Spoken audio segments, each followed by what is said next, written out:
खबर दमदार आप देख रहे हैं, आपके साथ मैं हूं चांदनी धवन।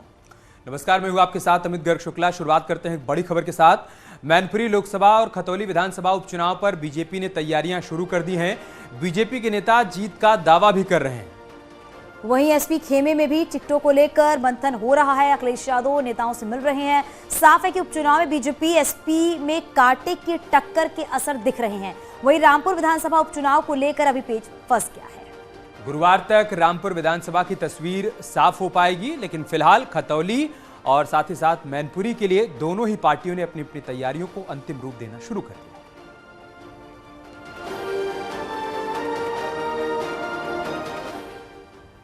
लखनऊ से बड़ी खबर मिल रही है। कल होगी बीजेपी कोर ग्रुप की बैठक। उपचुनाव और निकाय चुनाव पर मंथन होगा। सीएम योगी और दोनों ही डिप्टी सीएम इस बैठक में मौजूद रहेंगे। प्रदेश अध्यक्ष और संगठन महामंत्री भी इस बैठक में शामिल होंगे। चर्चा इस बात को लेकर की जाएगी कि मैनपुरी लोकसभा उपचुनाव को कैसे जीता जाए, कैसे वहां पर पहली बार कमल खिलाया जाए और साथ ही साथ खतौली सीट पर कैसे अपनी जीत को बरकरार रखा जाए। इसको लेकर भी चिंतन मंथन किया जाएगा। कौन से वो चेहरे हो सकते हैं जिनको चुनावी मैदान में उतारा जाए, इस पर अंतिम मुहर लग सकती है। तो कल एक अहम बैठक होने वाली है। उपचुनाव और निकाय चुनाव को लेकर मंथन किया जाएगा। इस दौरान प्रदेश अध्यक्ष भी मौजूद रहेंगे और आगामी चुनाव को लेकर तमाम तैयारियां जो हैं वो लगातार की जा रही हैं। हालांकि बीजेपी की तरफ से ये भी मंथन किया जा रहा है कि मैनपुरी और खतौली सीट पर किस उम्मीदवार को उतारा जाए।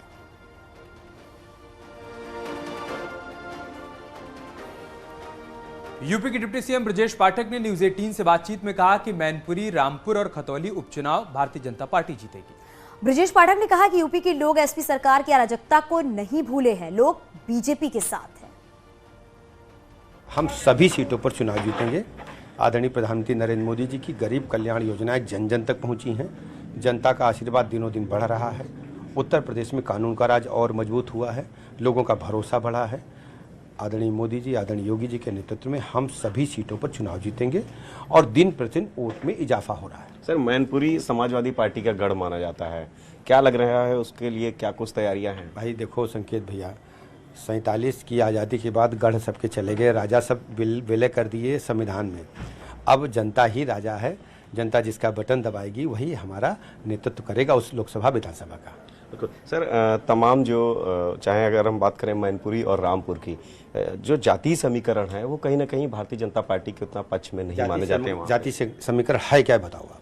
सर, मैनपुरी में जिस तरीके से 4 लाख लगभग यादव है, कौन कह रहा है? सर, ये आंकड़े हैं। देखिए, आंकड़े नहीं है, ये भ्रम फैलाया गया कि एक बिरादरी को लेकर के हम नहीं चलते। भारतीय जनता पार्टी सर्व समाज सर्वधर्म को लेकर के आगे चलती है और वंचित, पीड़ित, जिनको दबाया गया, कुचला गया, जिनकी मनोभावनाओं पर कुठाराघात किया, हम उन सबको इकट्ठा करके एक ऐसा प्लेटफार्म देते हैं कि वो स्वाभिमान से अपनी ज़िंदगी जी सके। हमने लोगों को आदरणीय प्रधानमंत्री जी के नेतृत्व में पक्का मकान, निःशुल्क पेयजल, शौचालय, जनधन योजना, आपको किसान सम्मान निधि, 5 लाख तक का निःशुल्क इलाज, उज्ज्वला योजना से गैस सिलेंडर, यूपी गवर्नमेंट ने होली दिवाली में फ्री, सैकड़ों योजनाएं दी। लोग महसूस कर रहे हैं कि उनके जीवन स्तर में बदलाव आदरणीय प्रधानमंत्री नरेंद्र मोदी जी लाए हैं और भाजपा के प्रति लोगों का झुकाव बढ़ा है। जहां तक मैनपुरी का सवाल है, मैनपुरी में आदरणीय मुलायम सिंह यादव जी का सब लोग सम्मान करते थे, हम लोग भी सम्मान करते थे। अब स्थितियां दूसरी हैं। अब भाजपा का कार्यकर्ता ही कोई चुनाव जीतेगा, आप देखेंगे। सर, अंतिम सवाल है, समाजवादी पार्टी की वो कौन सी आपको लग रहा है जिनको आप मुद्दा बनाएंगे इस चुनाव में? वो कौन सी काम? सपा को हमें मुद्दा नहीं बनाना है। हम अपने मुद्दों को लेकर जनता के बीच में जाते हैं। मुद्दा जनता बनाती है, जनता तय करती है कि किसको वोट देना, किसको नहीं देना। सपा की गुंडई अराजकता को लोग भूले नहीं हैं और कानपुर से लेकर के और इटावा तक तो वैसे आफत थी, सड़क पर निकलना आफत था, तो आप जान ही रहे हो। तो इज्जत आबरू जिनको बचाना है वो भाजपा में ही है। यूपी बीजेपी के अध्यक्ष भूपेंद्र चौधरी ने न्यूज 18 से बातचीत में कहा है कि उपचुनाव की सभी 3 सीटों पर बीजेपी जीतेगी। और साथ ही चौधरी ने कहा कि दंगाइयों को समाजवादी पार्टी संरक्षण देती है। यूपी की जनता ये बात बखूबी जानती है। जनता पार्टी के प्रदेश अध्यक्ष भूपेंद्र सिंह चौधरी जी हैं। सर, उपचुनाव सामने है, भारतीय जनता पार्टी की क्या कुछ तैयारियां हैं? 2 विधानसभाओं के और 1 लोकसभा का बाई इलेक्शन है। रामपुर और खतौली का विधानसभा का उपचुनाव है और मैनपुरी की लोकसभा का। पूर्व में 2 सीटें समाजवादी पार्टी की थी, 1 भाजपा की है। जहाँ हम लोगों ने पूरा होमवर्क कर लिया है, अपने कार्यकर्ताओं को निर्धारित कामों में लक्षित करके कार्यों में लगाया गया है। हमने अपने संगठन का स्ट्रक्चर पूरा कर लिया है और बहुत जल्दी जो चयन की प्रक्रिया है, हमारे प्रत्याशी चयन की प्रक्रिया है, उसको पूरा करके हम केंद्र को भेजेंगे। केंद्रीय पार्टी उस पर निर्णय करके प्रत्याशी घोषित करेगी और जिस दिन प्रत्याशी घोषित करेगी हम लोग पूरे चुनाव की तैयारी के साथ जनता के बीच में जाएंगे। उससे पहले भी हम लोगों ने अपनी पूरी तैयारी कर ली है और मुझे विश्वास है कि तीनों जगह हमें इस बार जो सरकारों ने काम किए हैं, योगी जी के नेतृत्व में, मोदी जी के नेतृत्व में, उन कामों के आधार पर और हमारे कार्यकर्ताओं की सक्रियता, संवाद और जनता के बीच में हमारा जो संवाद है, उसके आधार पर तीनों सीटें बीजेपी जीतेगी, ऐसा मुझे विश्वास है। बड़े अंतर से जीतेंगे, ऐसा मुझे विश्वास है। और एक बड़ी खबर लखनऊ से आ रही निकाय चुनाव से जुड़ी ये बड़ी खबर है। चुनाव के लिए आरक्षण की लिस्ट फाइनल हो गई है। नगर विकास विभाग ने लिस्ट फाइनल कर ली है। सीएम को सौंपी जाएगी आरक्षण की ये लिस्ट। अगले 2 दिन में जारी हो सकता है नोटिफिकेशन। ये बड़ी खबर इस वक्त की है। आपको बता दें, निकाय चुनाव से जुड़ी ये बड़ी खबर सामने आ रही है। चुनाव के लिए आरक्षण की जो लिस्ट है वो फिलहाल फाइनल कर दी गई है और नगर विकास विभाग ने ये लिस्ट फाइनल की है। बड़ी खबर यही है कि लिस्ट फाइनल हो गई है। कौन सी सीटें रिजर्व रखी जाएंगी, कौन सी सीटों पर सामान्य श्रेणी का प्रत्याशी चुनावी मैदान में उतरेगा, उसको लेकर पूरी लिस्ट तैयार कर ली गई है। उस लिस्ट को सीएम को सौंप दिया जाएगा और उसके अगले 2 दिन में नोटिफिकेशन भी जारी किया जा सकता है। बड़ी खबर, बड़ा अपडेट यही है कि निकाय चुनाव की तैयारियों को अंतिम रूप दिया जा रहा है। ताज़ा अपडेट यह है कि आरक्षण की लिस्ट फाइनल कर ली गई है। नगर विकास विभाग की तरफ से लिस्ट फाइनल की गई है। उस लिस्ट को अब सीएम को सौंपा जाएगा और उसके बाद ये उम्मीद लगाई जा रही है कि अगले 2 दिनों में नोटिफिकेशन चुनाव को लेकर जारी हो सकता है। हमारे सहयोगी मोहम्मद शबाब हमारे साथ जुड़ गए। शबाब, क्या जानकारी मिल पा रही है, क्योंकि लिस्ट तो फाइनल कर ली गई है, हालांकि ये लिस्ट कब सीएम को सौंपी जाएगी, जरा आप वो भी बताइएगा। देखिए, नगर निकाय चुनाव को लेकर के उल्टी गिनती शुरू हो रही है, क्योंकि राज्य निर्वाचन आयोग एक तरफ अपना मतदाता सूची पर काम कर रहा है, तो दूसरी तरफ नगर विकास विभाग जो है वो वार्डों के आरक्षण का काम पूरा कर रहा है। और वार्डों के आरक्षण का काम पूरा होने के बाद नगर विकास विभाग इस पूरी सूची को फाइनलाइज करने के बाद मुख्यमंत्री के पटल पर रखेगा। मुख्यमंत्री के यहाँ से सारी चीजों की बारीकियों को देख लेने के बाद, तमाम जो आपत्ति हैं उनको सुन लेने के बाद इसको हरी झंडी दे दी जाएगी और मुख्यमंत्री के यहाँ से ये सूची फाइनली राज्य निर्वाचन विभाग को भेज दी जाएगी, जहां से राज्य निर्वाचन विभाग तारीखों का ऐलान कर देगा। नगर विकास विभाग ने अपनी सूची को आज फाइनल कर लिया है। नगर विकास विभाग के जो मंत्री हैं AK शर्मा, उनके पटल पर आज सूची है, वो इन तमाम चीजों को देख रहे हैं। इसके बाद अगले 2 दिनों के भीतर जो हमको जानकारी मिल रही है उसके मुताबिक मुख्यमंत्री के यहाँ से जो है वो इस सूची पर हरी झंडी मिल जाएगी और उसके बाद नगर विकास विभाग जो है इस पर जो अपना नोटिफिकेशन है वो जारी कर देगा और उसके साथ ही नगर विकास विभाग के काम खत्म हो जाएगा। उसके बाद राज्य निर्वाचन आयोग का काम शुरू हो जाएगा और उत्तर प्रदेश में स्थानीय निकाय के जो चुनाव है उनकी तारीखों का ऐलान 18 नवंबर के बाद कभी भी कराया जा सकता है, क्योंकि अभी 18 नवंबर तक राज्य निर्वाचन आयोग मतदाता सूची के पुनरीक्षण का काम कर रहा है। फाइनल मतदाता सूची की छपान होनी है। इन तमाम चीजों को देखते हुए ये अगला 1 सप्ताह जो है वो नगर विकास विभाग के लिए भी और राज्य निर्वाचन आयोग के लिए भी बहुत इंपॉर्टेंट है। बहुत शुक्रिया आपका हमारे साथ जुड़ने के लिए, जानकारी हम तक पहुंचाने। चलिए आगे बढ़ते और बात करते हैं अयोध्या की विवादित ढांचा विध्वंस के मामले में पूर्व उप प्रधानमंत्री लाल कृष्ण आडवाणी समेत सभी आरोपियों को बुधवार को बड़ी राहत मिल गई। आडवाणी, मुरली मनोहर जोशी, उमा भारती समेत अन्य आरोपियों को बरी करने के खिलाफ दाखिल याचिका को हाईकोर्ट के लखनऊ बेंच ने खारिज कर दिया। हालांकि इस फैसले के खिलाफ इलाहाबाद हाईकोर्ट में याचिका दाखिल की गई। इस याचिका पर जस्टिस रमेश सिन्हा और जस्टिस सरोज यादव की पीठ ने 31 अक्टूबर को फैसला सुरक्षित रख लिया था। अब हाईकोर्ट ने उस याचिका को खारिज कर दिया है। इससे सभी आरोपी बरी हो गए।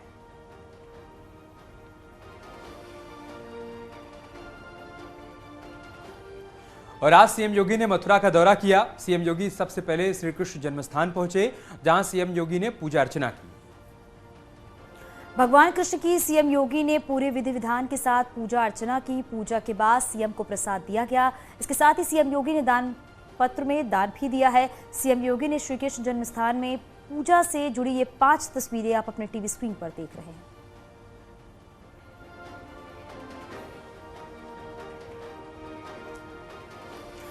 Justice D.Y.. चंद्रचूड़ भारत के 50वें चीफ जस्टिस बन गए हैं। राष्ट्रपति द्रौपदी मुर्मू ने जस्टिस डी.वाई. चंद्रचूड़ को भारत के मुख्य न्यायाधीश के रूप में शपथ दिलाई। Justice D.Y.. चंद्रचूड़ ने पूर्व सीजेआई यू ललित की जगह ली। जस्टिस ललित का सीजेआई के तौर पर 74 दिनों का छोटा कार्यकाल था। जस्टिस चंद्रचूड़ भारत के 16वें चीफ जस्टिस वाई.वी. चंद्रचूड़ के बेटे। I will bear true faith and allegiance to the Constitution of India as by एक और बड़ी खबर की बात करते हैं। आजम खां को सुप्रीम कोर्ट से बड़ी राहत मिली है। सुप्रीम कोर्ट ने सुनवाई के दौरान चुनाव आयोग को यूपी के रामपुर सदर विधानसभा उपचुनाव की अधिसूचना 10 नवंबर तक जारी नहीं करने का निर्देश दे दिया है। इसके साथ ही सेशन कोर्ट को भी निर्देश दिया गया है कि वो आजम खां की दोष सिद्धि पर रोक लगाने की अपील पर 10 नवंबर को ही सुनवाई करे और उस पर फैसला दे। सुप्रीम कोर्ट ने कहा है कि आजम खां की याचिका पर सत्र अदालत का फैसला आने के बाद ही चुनाव आयोग 11 नवंबर को या उसके बाद उपचुनाव के लिए अधिसूचना जारी कर सकता है।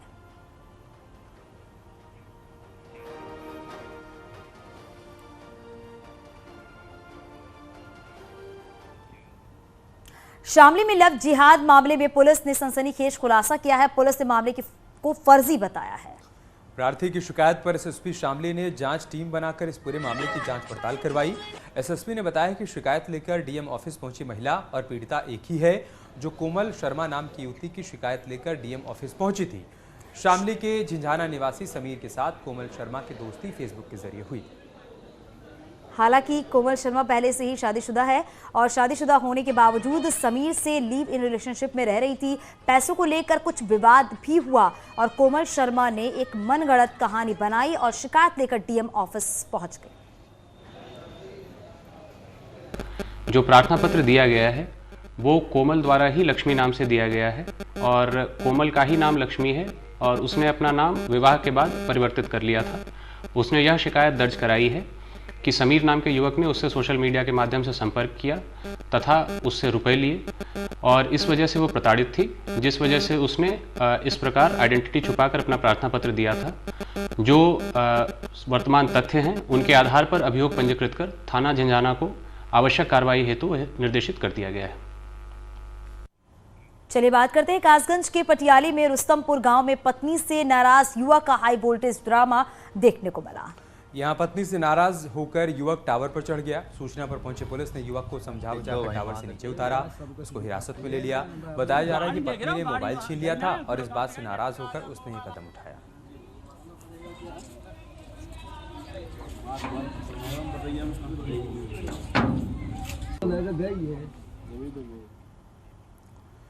उधर हरदोई के शहर कोतवाली इलाके में एक निजी अस्पताल में गर्भवती महिला की मौत हो गई, जिसके बाद परिजनों ने हंगामा किया। परिजनों के हंगामे के बाद अस्पताल के जिम्मेदार अस्पताल छोड़कर भाग गए। पुलिस ने महिला के शव को कब्जे में लेकर पोस्टमार्टम के लिए भेज दिया। एसीएमओ ने हॉस्पिटल पहुंचकर जांच पड़ताल की तो ये हॉस्पिटल बिना रजिस्ट्रेशन के चल रहा था।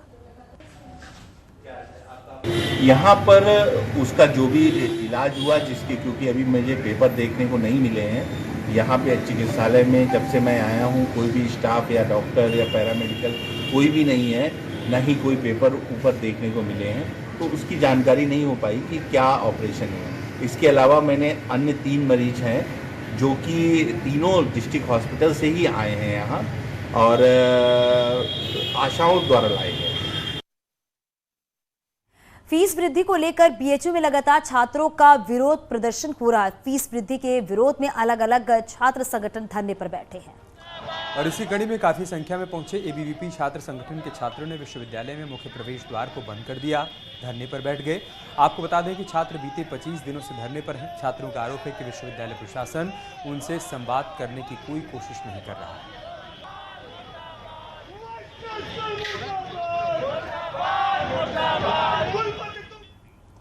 और अब खबर आगरा से, जहां पर पुलिस ने 10,000 के इनामी बदमाश को गिरफ्तार किया है। बदमाश भूरा कई मामलों में फरार चल रहा था। कमला नगर थाना पुलिस को ये बड़ी कामयाबी मिली है। पकड़ा गया इनामी बदमाश ऑटो लिफ्टर गैंग का सदस्य है। दरअसल पुलिस ने वाहन चोरों को एक गैंग का भंडाफोड़ किया था, जिसमें कई बदमाश जेल की सलाखों के पीछे भेजे गए थे। पकड़ा गया पूरा भी इसी गैंग का सक्रिय मेंबर था और लंबे वक्त से फरार चल रहा था। मिक्स हो जाएगा ये तो रिजाइन कर दिया है। और जो लगातार गाड़ियां चोरी हो रही थी वो उसी गैंग का एक सदस्य है और ये तब से फरार चल रहा था। उसको पुलिस ने गिरफ्तार किया है और अब तक की प्राप्त जानकारी के मुताबिक इसके ऊपर 14-15 मुकदमे हैं और भी जानकारी की जा रही है कि और किस किस मुकदमे में ये वांछित है या किस किस में नामजद है। इसका आपराधिक इतिहास खोजा जा रहा है, उसके आधार पर कार्रवाई की जाएगी। ग्रेटर नोएडा में लेखपाल के घर पर चोरों ने दिन दहाड़े सेंध लगा डाली। घटना ओमिक्रॉन सेक्टर की है, जहां पर लेखपाल के घर 40,000 की नकदी और 5 लाख की ज्वेलरी पर चोरों ने हाथ साफ कर दिया। वहीं चोरी की सूचना पर सूरजपुर थाने की पुलिस मौके पर पहुंची और जांच पड़ताल में जुट गई। बताया जा रहा है कि चोरों ने जाते वक्त सीसीटीवी भी तोड़ दिया था। डीवीआर रखा हुआ है, उसमें इस तरह से तालों को तोड़ा गया और घर में जो और नोएडा में एक लड़की के स्टंट का वीडियो सामने आया है, जो गाड़ी की बोनट पर बैठकर स्टंट करती हुई नजर आ रही है। वीडियो सेक्टर 75 का बताया जा रहा है। वीडियो के वायरल होने के बाद ट्रैफिक पुलिस हरकत में आ गई है और लड़की का चालान काट दिया गया है, जिसकी तस्वीरें भी आप अपने टीवी स्क्रीन पर देख रहे हैं। ये वीडियो सेक्टर 75 का बताया जा रहा है। लड़की गाड़ी के बोनट पर स्टंट करते हुए नजर आ रही है और जब ये वीडियो वायरल हुआ तो पुलिस हरकत में आई और फिर इसके बाद चालान काट।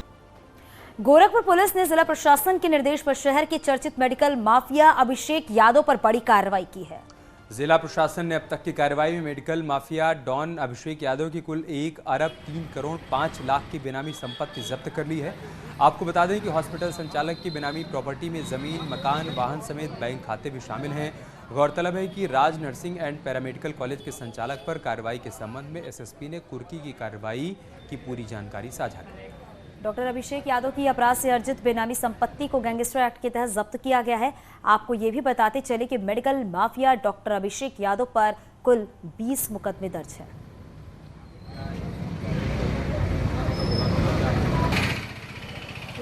आपराधिक माफियाओं के साथ साथ ऐसे माफिया जो धोखाधड़ी करके, जालसाजी करके आम जनता का पैसा ऐंठते हैं, उनके साथ धोखाधड़ी करते हैं, उनके ऊपर लगातार अभियान चलाया जा रहा है। आगे चल के भी ऐसे अपराधियों के ऊपर गोरखपुर पुलिस और प्रशासन द्वारा सख्त और कड़ी कार्रवाई की जाएगी। पीलीभीत से पर्यटकों के लिए एक अच्छी खबर है, जहां पर 15 नवंबर से पर्यटकों के लिए पीलीभीत टाइगर रिजर्व खोल दिया जाएगा। आपको बता दें, पहले अपने टाइगर के लिए मशहूर था, मगर अब यहां पहुंचने वाले सैलानी टाइगर के साथ साथ हाथियों का भी दीदार कर सकेंगे।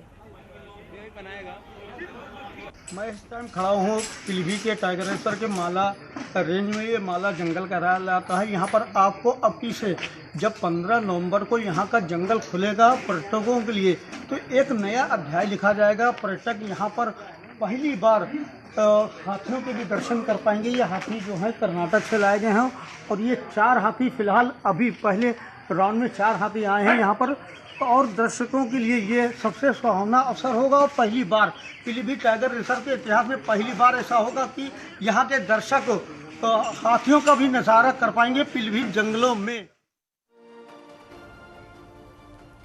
बहराइच के नानपारा रेंज के इटाहा गांव में तालाब से निकलकर एक विशालकाय मगरमच्छ एक घर में पहुंच गया।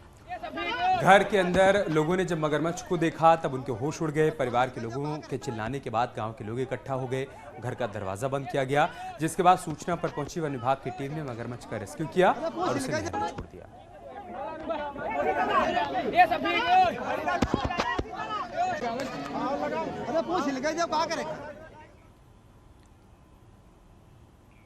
और अब खबर बरेली से है, जहां पर बुलडोजर गरजा है। बीडीए ने अवैध ढाबे को ढहा दिया है। रेस्टोरेंट पर भी कार्रवाई की गई है। एआईएमआईएम नेता तौफीक का यह ढाबा बताया जा रहा है। प्रशासन का बुलडोजर चला है। बिथरी चैनपुर के दिल्ली बाईपास का ये पूरा मामला बताया जा रहा है, जहां पर बीडीए ने अवैध ढाबा और रेस्टोरेंट को ढहाया है। एआईएमआईएम नेता तौफीक का ये ढाबा और रेस्टोरेंट बताया जा रहा है, जिसमें प्रशासन की बड़ी कार्रवाई देखने को मिली।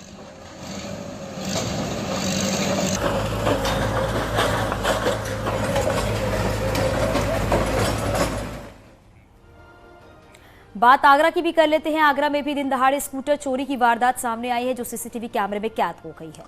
ये घटना सिकंदरा इलाके की है, जहां पर आवास विकास कॉलोनी के सेक्टर 11 में घर से बाहर चोरों ने स्कूटर पर हाथ साफ कर दिया। हालांकि उनकी करतूत सीसीटीवी कैमरे में रिकॉर्ड हो गई।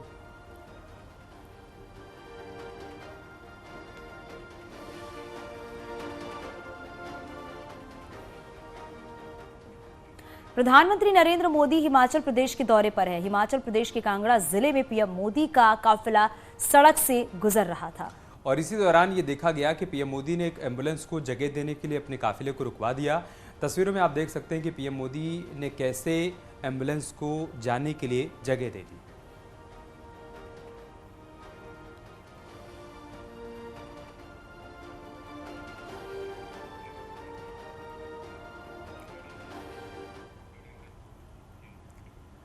एक और बड़ी खबर की बात करते हैं। भगोड़े नीरव मोदी को जल्द ही भारत लाया जा सकता है। ब्रिटेन के हाईकोर्ट ने इसे हरी झंडी दे दी है।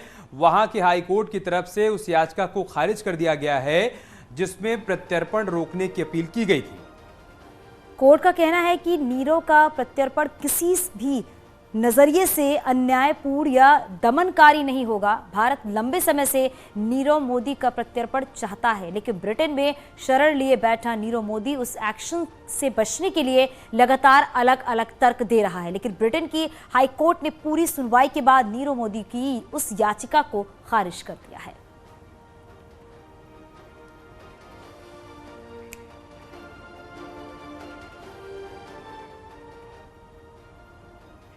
लखनऊ से खबर मिल रही है, 1 लाख का इनामी गिरफ्तार किया गया है। Gomti Nagar police crime branch की बड़ी कार्रवाई देखने को मिली है। लोकनाथ अपहरण और हत्या का आरोप बताया जा रहा है कि लगा है और जमानत पर छूटने के बाद से फरार चल रहा था शातिर, जिसे गिरफ्तार कर लिया गया है। ये बड़ी खबर हम आपको लखनऊ से बता रहे हैं। 1 लाख का इनामी है जिसे पुलिस ने गिरफ्तार किया है। गोमती नगर पुलिस ने गिरफ्तारी की है। क्राइम ब्रांच की इस कार्रवाई के बारे में अपडेट ये सामने आया है कि लोकनाथ अपहरण और हत्या का ये आरोपी है, जमानत पर छूटने के बाद से फरार था, जिसे अब गिरफ्तार कर लिया।